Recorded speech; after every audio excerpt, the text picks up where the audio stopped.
Welcome back, everybody. We're going to keep talking about restrictive lung conditions. Let's do our next case. A 48-year-old woman presents to the emergency department with complaints of increased shortness of breath and dyspnea, a dry, non-productive cough, pleuritic pain with inspiration, and mild bipedal edema. Her past medical history includes systemic lupus, Raynaud's, and she's on an NSAID. Considering her past medical history, let's just talk very briefly about lupus. So lupus is not a condition we talked about in PathoPhys either, mainly because I know I can stick it in here later in your curriculum, but also it doesn't have a great story. We don't really know what causes it or why an individual gets it. Lupus is an autoimmune disease, so it falls under that big category of your own immune system, kind of targets cells or tissues within your body and marks them for destruction. The inflammation can be extremely widespread. Like, as it says in the cartoon on your slide, almost any tissue can be affected. So it commonly involves the skin, it can affect joints, brain, kidney, heart, basically anywhere there's a serous membrane can be affected by the immune response. So when they kind of looking at patients that have had lupus, the causes that are largely kind of thought of to be to blame are probably a combination of something to do with hormones, environment, and genetic factors. So where lupus can affect any tissue in the body, one of the more noticeable common signs is this butterfly rash, kind of this redness on the cheeks, is very common in patients who have lupus. The treatments can be to kind of block the inflammation with NSAIDs and steroids. They've had some success with immunosuppressants and some anti-malaria drugs, as well as some chemotherapy. So they're still kind of playing with lots of different options here. For the cardiopulm world, it's important to have this on our radar because lupus is highly associated with cardiovascular disease. As you can see in your notes, a lot of premature atherosclerosis, pericarditis, valvular disease. So we see a lot of overlap in patients who have lupus and cardiopulmonary issues. So from her original story, a chest x-ray was ordered to initially start to do a workup on what's going on with this patient. And this is her chest x-ray. From this chest x-ray, the report says she's diagnosed with pleural effusion. So the medical team now has to figure out where the fluid came from.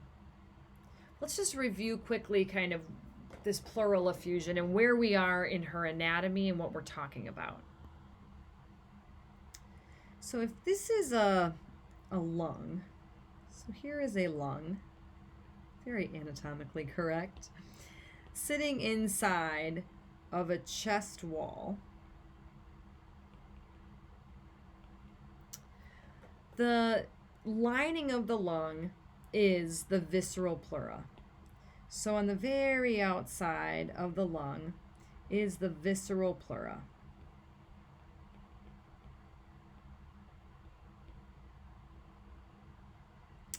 And the parietal pleura is the inner surface of the ribs and thoracic muscle.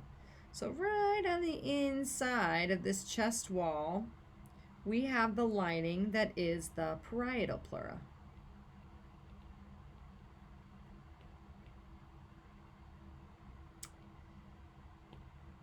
So when we are describing someone as having pleural effusion, we are saying that they have fluid that has accumulated in the pleural space. So this space between the visceral and the parietal pleura is the pleural space. Now I drew it this way so we can see this nice area between the two. But obviously, in true anatomy, the visceral pleura of, let me redraw that. The visceral pleura of the lung is suctioned to the parietal pleura of the rib cage. That's how we move our lung in and out, right? Because the muscle's attached to the chest wall and the lung is suctioned to it. So there really shouldn't be anything between the visceral and parietal pleura. But when something accumulates in that space, it can create a separation between the visceral and the parietal pleura. So if we go back to the slide, you can see kind of the textbook version of my cartoon that I just drew here, where the visceral pleura is lining the actual lung and the parietal pleura is on the inside border of the chest wall and rib cage. Now, there's normally not fluid in the pleural space, but there's bronchial capillaries in the lung, which can have fluid leaking out, just like we talked about in Starling's forces, that you deliver oxygen and nutrients, with fluid leaking out. So there are bronchial capillaries in the chest wall, there's intercostal capillaries, and fluid can leak out at the capillaries. So to orient you here, this is like a cross section. These are alveoli here. The little red circles are bronchial capillaries, which allow fluid to leak out. Intercostal capillaries are the little red dots in the chest wall, and fluid can leak out. And this fluid is literally sucked from negative pressure out of the pleural space by the lymphatics.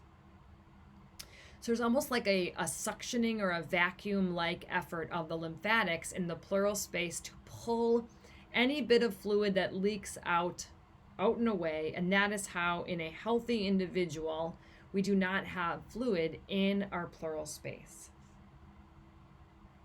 Now, there's a number of diseases that can affect and be involving this pleural space. I'm just going to go in the order that we are in your notes. The first being the fibrothorax. Fibrothorax really means fibrosis of the pleural space. So we can see fibrosis in the pleural space after there was some kind of insult. So maybe after you have a pleural effusion, it gets replaced with fibrosis. If you have blood in the pleural space, it can get scarred down, and now you have a restrictive patch that's not going to move well in that tissue. Pleuritis is inflammation of the pleura. So because it has acute inflammation, this typically comes with fluid in the pleural. So whenever you have fluid in the pleura, it could be exudative, as you would see with an acute inflammation. It could be transidative if it's an effusion that's from an abnormality in Starling's force, like maybe from heart failure. You would see a transidative fluid in the pleural space. You can get blood in the pleural space, then that would be called a hemothorax if it was blood. More descriptive term. Empyema is pus in the pleural space. So this is something that's can be a side effect of pneumonia, where you get the microorganisms and the bacteria that have to be degraded by the white blood cells, and then the death and the turnover of those cellular elements of that create the pus. And then pneumothorax is air in the pleural space.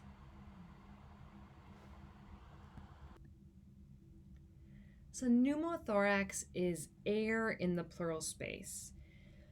And probably the most common thought, or the thing that comes to mind when you think about a pneumothorax, is when somebody if there's a puncture in the chest wall, and you can get a pressure pneumothorax, because once you start getting air in the pleural space, there can be a positive pressure outside of the lung that can actually push the lung closed. So when people use the term collapsed lung, that That generalized term is often used to describe a pneumothorax because when you start to get air in the pleural space, it can create a positive pressure outside of the lung and basically force all of the air out of the lung. But we can also see pneumothorax that are not nearly as dramatic when you just get alveoli rupturing. So a small alveolar rupturing can cause some air to go into the pleural space. We see this commonly if mechanical ventilation is set too high, that it actually pressurizes the alveoli and they rupture and you get air in the pleural space.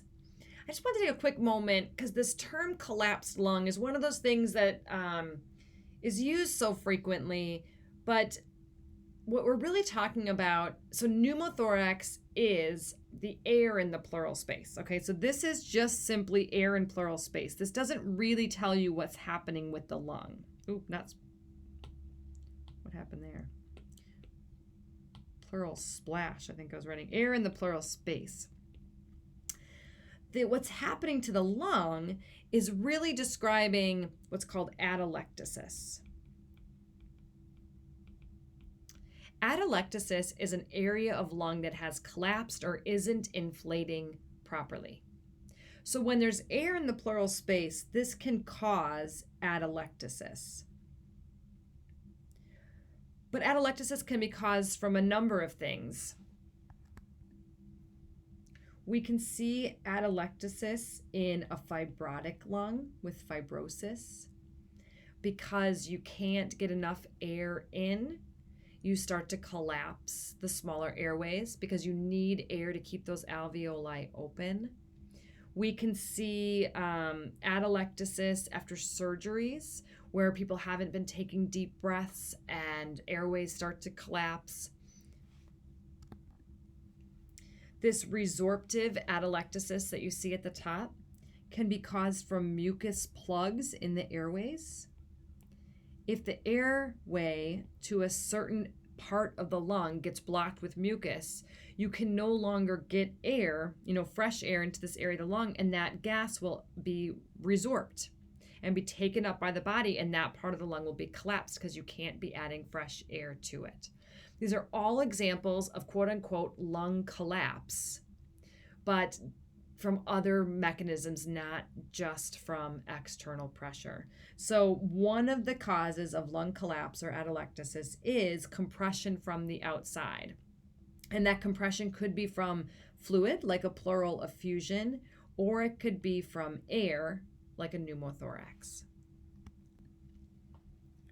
So these are two chest x-rays that are looking at the difference between a complete right lung atelectasis and a left-sided pneumothorax. So you can clearly see that there is a high degree of radioopacity in this right lung. So whenever you see more white on a chest x-ray, that is evidence of fluid or consolidation in the lung. Obviously bones are white because they are more dense. Basically the whiteness is there because that physical structure has blocked the radiation from passing through it, where radiolucency is more of a sign of more air in the space because air allows radiation to go through it, and so the image is darker. So on the picture on the left of your slide, this right lung has completely collapsed, and so the white indicates there's no air in this side of the lung. You can also see, do you see the trachea here? A rightward mediastinal shift because you have decreased the volume on this side of the lung, which has allowed a shift to the left of the mediastinum. Versus a pneumothorax, which on the left side you see a greater radiolucency. The pleural space is completely filled with air. If you compare this side, the left to the right, it's clearly blacker on the left. There's air in the pleural space, and the lung is like completely smushed down. It's this little ball that's kind of been smushed up against the wall here because the left lung has completely collapsed. If you have a bunch of air in the pleural space, this is going to be positive pressure that has filled the pleural space, which is going to push the mediastinum to the left. And you can see this leftward, rightward shift, the right side of the patient. I'm getting my slide left and my patient left mix up. So let me put this another way. With the positive pressure and on the side of the pneumothorax, it pushes the mediastinum away from the pneumothorax because all that positive pressure of the air pushes it away.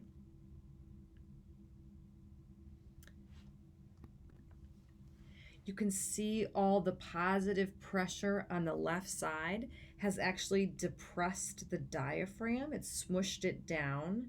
So we see left hemidiaphragm depression in the pneumothorax. So I just wanted to take a minute to talk about this atelectasis versus pneumothorax thing, because in layperson terms, pneumothorax has become synonymous with lung collapse. And I just wanted to lay the groundwork to remind you or explain it if you hadn't really thought of it before, that pneumothorax is air in the pleural space, which can cause the lung to collapse. And the name for airway collapse is atelectasis. Total atelectasis is total lung collapse. So there are a number of conditions that can affect the pleural space. Our lady was diagnosed with pleural effusion. So where can pleural effusion come from? Starling. Okay, so we got choices, right? Any condition that increases capillary hydrostatic pressure within the lung could cause fluid to leak out. Most commonly, we see this in congestive heart failure. What type of fluid would that be? Exudative or transudative? Transudative, right? You only get exudative if the proteins can exit. If you're just raising hydrostatic pressure, fluid will leak out and the proteins will not. You can see pleural effusion if you reduce the vascular oncotic pressure. So if you don't have enough proteins in the blood, liver cirrhosis where you're not making albumin, or nephrotic syndrome where you're peeing all your proteins out. Too few proteins in the blood vessel, you don't have that inward force of the proteins, and fluid will leak out. Again, it would be transudative. Anything that increases permeability of the blood vessel. So acute inflammation, infection, tumors can do this. You'll get an exudative pleural effusion. And if something impacts your ability for that lymphatic drainage to keep your pleural space dry, you can get pleural effusion. So here is her chest x-ray. We just said black tells you where the air is, and white tells you where the fluid is. From this chest x-ray, can you identify her pleural effusion? So this is a skill that you should have, if not from diagnostic imaging by the end of this class, that you can find the effusion in this chest x-ray. Let's look at a normal x-ray and see if we can see the difference. Does it jump out at you now when you can see the normal one right next to it? If you're saying no, if you're in camp, no, I can't tell the difference, you crazy lady, focus your eyes here. This very distinct sharp point is called the costophrenic angle. It is the air that comes down kind of around the diaphragm, right? You can see the nice dome shape of the diaphragm, and the air basically fills in all the space around it. So you get this very sharp point of the costophrenic angle. This blunting, this roundness of the costophrenic angle means that this space is all fluid. The white of that triangle is fluid because it should be filled with black air. I'm just going to take my markings off so that you can see those again without my chicken scratch on there. Now does it jump out at you? The effusion in the chest x-ray on the left, the blunted, rounded edges of the lung, the loss of the costophrenic angles. Classic finding of pleural effusion. Why is it down at the bottom? Why don't I have some whiteness like all through here? Why isn't there a ton of whiteness? Gravity. Gravity pulls it down. So pleural effusion typically accumulates down at the base. So when, we talk about doing lung auscultation in lab, and the true systematic approach to lung auscultation is to go step by step, right? Comparing right to left, side by side, so you can hear the difference between the two. Clinically, a lot of times, if you're worried that someone might have fluid on the lung, you're kind of checking for an effusion. If you check down at the bottom, you put your stethoscope right here, that's going to be the place where you're going to hear the crackles most likely. The higher up you hear crackles, the worse the swelling, because gravity will pull it down to the bottom.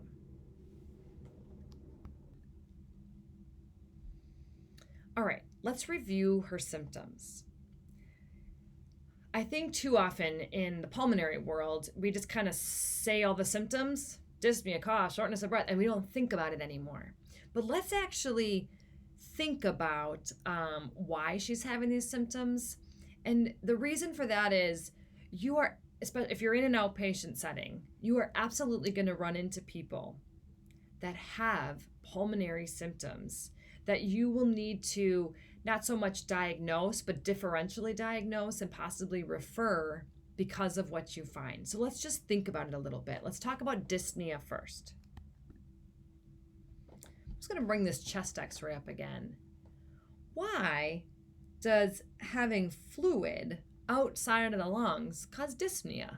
This feels a little weird. Like air is still in her lung, exchanging gas exchange. Like, why is she dyspneic? Well, this fluid outside of the lung is creating a restriction to lung expansion. Fluid outside of the lung is going to restrict lung expansion. That is why it falls under the category of a restrictive lung disease. This patient doesn't necessarily have anything about her lung tissue that's resisting the ability to get air in, but fluid outside of the lung is going to limit expansion. So if we have decreased expansion of the lung, that can be a cause of dyspnea.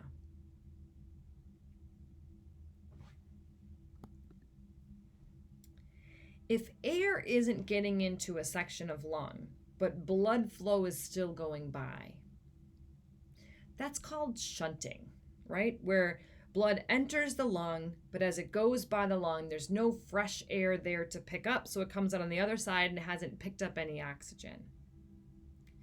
Pleural effusion can cause this type of VQ mismatch, where you have blood flow with no ventilation, or a VQ of less than 1. That can cause dyspnea because this venous blood is being mixed with the arterial blood, and it's decreasing the total amount of oxygen in the arterial blood. If the pleural effusion is big enough, this would be a severe pleural effusion, you can see decreases in cardiac output. That there's so much positive pressure that it actually restricts venous return from the vena cava. All can be causes of dyspnea. So why does she have a cough? Again, fluid is outside of the lung. Why does that stimulate a cough? Or let me ask you this. If somebody has pleural effusion, do you think it's going to be a productive or a non-productive cough? Productive cough means you're coughing something up. You're coughing up a sputum or secretions. Typically, this would be non-productive. There isn't fluid inside of the lung, it's outside of the lung. The only way you're going to cough something up is if there's fluid inside of your lung. In fact, if somebody has a productive cough, you should suspect pneumonia because that's an acute inflammatory process that would allow fluid to accumulate. If the person is coughing and they're coughing up blood, a hemoptysis, coughing up blood, that is highly associated with cancer and pulmonary embolism. So if they have any other signs of pulmonary embolism, chest pain, syncope, dyspnea, you should be doing a likelihood assessment, doing some kind of a clinical decision rule to determine the probability of a pulmonary embolism and then refer on. But if it's pleural effusion, it's normally a non-productive cough because the fluid is outside of the lung. And this is stimulated by inflammation of the bronchial wall or compression of the bronchial wall. So as that compression is affecting the lung, it triggers the cough. Pleuritic pain is increased pain with inspiration. This is secondary to the inflammation or infiltration of the parietal pleura. So when the pleural is irritated, when you breathe in, you feel that pain because you're kind of stretching and pushing on the sore part. Constant pleural pain that is not associated with inhalation or exhalation, but just there, is much more likely to be a cancer. So pleuritic pain is a relatively common finding when there's pleural involvement, but it should be on inhalation only.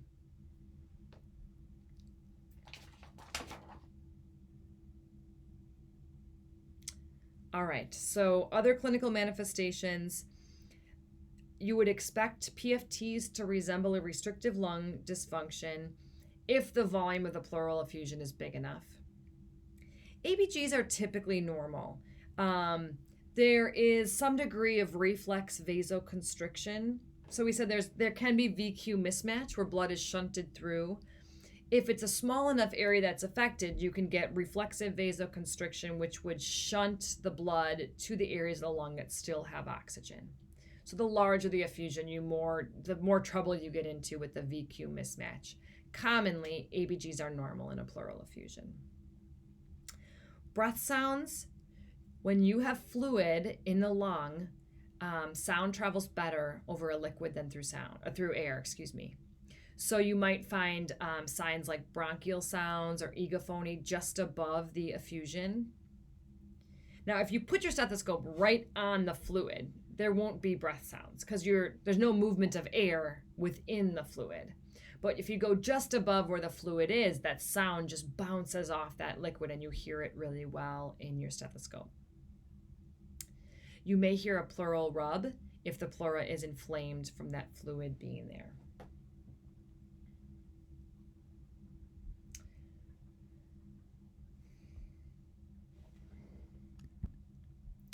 So this patient has lupus, which is widespread inflammation in many organs, but she's coming into the hospital because of this shortness of breath and dyspnea, and they found the fluid, but they still don't know why it's there, right? Like, it's not normal that there's fluid there. So they did a thoracentesis. And a thoracentesis is where you take a needle and you insert it into the pleural space and you remove the fluid. And oftentimes, a thoracentesis is performed in order to evaluate the fluid for diagnosis. So they might do a just gross inspection, look at the fluid. It's really obvious if there's blood in it. There's bleeding involved. They can look for protein and lactate dehydrogenase levels. These would be signs of an exudative fluid. That's what they're looking for there. Gram staining is looking for a bacterial cause of the fluid. They can do specific cultures, like a TB culture, and cytology is looking for cancer cells. So thoracentesis is a pretty simple procedure. It can be done in like an outpatient doctor's office or in a hospital. It takes about 10 to 15 minutes. The person looks very much like the cartoon here. They sit on the edge of the bed or a chair with their arms resting on something. Sometimes this will be done in conjunction with an ultrasound to find the best location for the insertion, but it's a relatively common procedure. So our patient's fluid came back negative for cancer, no sign of bacteria, she doesn't have TB. The fluid appears transudative in nature. So let's think about potential causes of a transudative fluid. So we talked about each one of these in the where does the fluid come from part of this lecture, except for thyroid. Hypothyroidism can cause a transudative pleural effusion, although the mechanisms are not well understood. So it's on the list because it would be one that they'd explore in a patient like this, but I don't have a really great story for you on that one. Okay, so if you're worried about these 4 things, what would you test? If you were worried that it was coming from a heart, and by that I mean I'm worried that this patient might have congestive heart failure, what would be something you could do to test for that? Is there anything in the blood that you could do to test for that? How about BNP levels? BNP would be elevated if she's in some kind of acute exacerbation of heart failure. What about the liver? Maybe some liver enzymes, looking at bilirubin levels. Kidney, you could look at BUN and creatinine. You could look at urine protein levels, because if it's like a nephrotic syndrome and you're peeing out proteins, you'd see higher than normal protein in the urine. And then thyroid, you can look at TSH levels, because again, they'd be investigating for hypothyroidism. So from these tests, our patient was diagnosed with nephrotic syndrome. She had elevated protein in the urine, proteinuria, and that peripheral edema. Remember, she had that bilateral edema. So if you remember the nephrotic syndrome, well, the nephron is the functional unit of the kidney. That's where the name comes from. Nephrotic syndrome is a kidney disorder where you have really big changes in glomerular permeability and proteins leak into the urine. So this can be associated with lupus because lupus is highly associated with premature atherosclerosis. The atherosclerosis can damage the blood vessel of the kidney and lead to the nephrotic syndrome. The proteinuria, the proteins in the urine, if you're peeing the proteins out, that means you're decreasing your plasma oncotic pressure. If there's less proteins in the blood vessel, fluid leaks out. And it leaks out everywhere. So that's why she had evidence of fluid leaking out in her lungs, and she had evidence of fluid leaking out into her feet. So she is treated with an ACE inhibitor that's related to the kidney issues, an immunosuppressant, and a statin for the advanced atherosclerosis. Now they have to deal with the pleural effusion. Now, if the pleural effusion is small enough, your body will pick it up and take it away. So you don't always have to have a pleural effusion drained. But if the fluid is large enough, if it's impacting pulmonary function, they may drain the fluid off to eliminate the pleural effusion. So to drain it, they could do a thoracentesis, which is just a needle drain. The pigtail catheter is here. It's basically a small bore catheter that can be used. This is kind of a newer option as opposed to a traditional chest tube. So a chest tube is a hollow, flexible tube, and it basically acts as a drain, but it's pretty big and uncomfortable. So if the effusion is small enough, and like a transudative in nature, they would never do a pigtail for like an empyema that was real thick. But if it was a transudative fluid and it wasn't too big, they might do a smaller bore catheter known as a pigtail catheter. So if you guys, probably a lot of you have already treated patients with chest tubes, or you certainly will on upcoming rotations. And this is what they look like when we see our patient. It's just this big mass of gauze, the tube coming out of it. And these are incredibly painful chest tubes. because this tube is just kind of loose in that pleural space and it moves around. When they take a deep breath, it pushes into it. So they hate taking deep breaths, which means they're going to be more likely to get a tachypnic breathing pattern, which can create more shortness of breath. If they're not taking deep breaths, that can lead to atelectasis. When an airway closes with atelectasis, secretions can accumulate in those airways, which is a breeding ground for bacteria, leading to a pneumonia. So we talk about chest tubes a lot. We're encouraging patients to take deep breaths. So I wanted to just show you how they put these in. These pictures are a little graphic if you don't like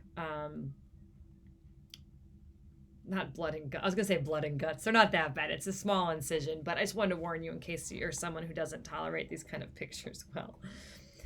So the first thing they do would be a local anesthetic to numb the skin. So it's not that bad to get the tube placed.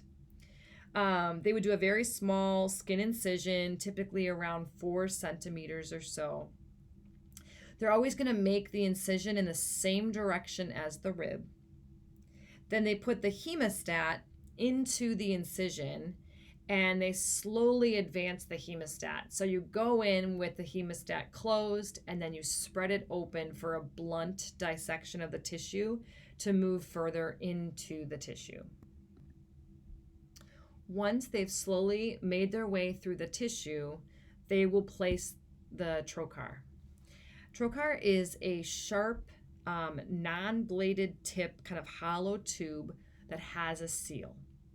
So they'll advance the trocar into the incision, and then the chest tube is inserted through the trocar.